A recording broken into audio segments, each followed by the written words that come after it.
En este vídeo te voy a enseñar paso a paso cómo decir tu edad en inglés.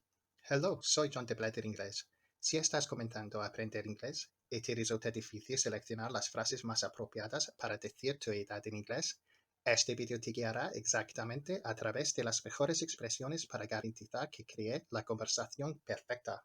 Al final de este vídeo, te verás con más seguridad al proporcionar detalles básicos sobre ti, como tu edad. Empecemos.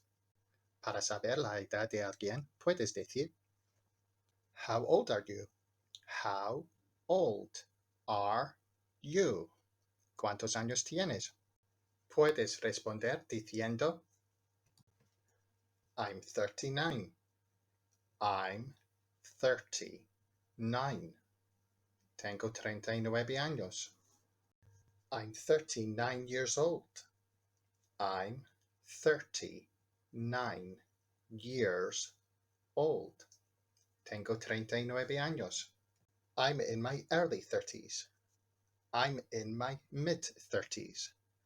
I'm in my late 30s. Estoy en los 30. Early 30s normalmente se refiere a personas de 30 a 33 años. Mid-30s se refiere a personas de 34 a 36 años. Y late 30s se refiere a personas de 37 a 39 años. Este término se puede utilizar para cualquier grupo de edad mayor de 20 años. Recuerda siempre que en inglés usamos el verbo be. Esto se traduce en ser, estar para hacer y responder preguntas sobre la edad, a diferencia del español que usa el verbo tener. Por ejemplo, I have 39 years es incorrecto en inglés.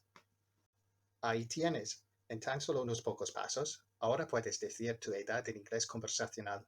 Espero que hayas disfrutado este video tutorial.